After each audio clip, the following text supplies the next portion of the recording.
Hey, I'm Jim Weber in the Fox 13 Weather Center, and thanks for logging on to myfoxhurricane.com. Still tracking Hurricane Dorian off our east coast, working its way now to the north-northwest at about 9 miles an hour. You look at the satellite presentation, and you're still seeing some pretty strong bands with this, but that center, the eye, is certainly not a classic-looking eye at this point. It is not a closed center. It continues to draw in some drier air. A lot of dry air has been pushed down around the system because of that digging trough. The same trough that is helping to pick the storm up and move it to the north and eventually towards the northeast. So that will tend to weaken it along with the increasing wind shear over this storm. Now it's moving over the Gulf Stream at this point. So there's warm water in place, but there's some other factors that are working against it, that wind shear and the dry air, that is really going to tend to limit this system. And also we are getting some of these land interactions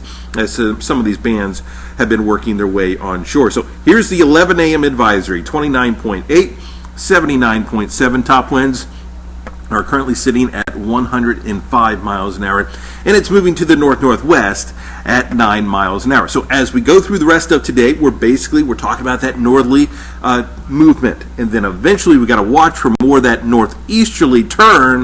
If that happens a little bit sooner, it could help to keep it off the Carolina coastline. Officially at this point, may or may not make landfall. Most of it looks like it's going to stay offshore, but right across the outer banks of North Carolina, this could be making landfall. And we're going to watch this over the next couple of days. You look at the wind field with this, and we still have some of those winds gusting to tropical storm force along the Florida coastline. But watch as we go along. We start to bring some of the stronger winds onshore. In fact, where you see that red shade, that is actually hurricane force wind. So across portions of South Carolina into North Carolina, we could be talking about hurricane force winds along those coastal zones. So certainly they are not out of the woods by any means with this storm, but it will continue to weaken. But still, we're talking about 100-mile-an-hour hurricane by the time it gets up into the Carolinas. Elsewhere, I tell you, the tropics really getting active.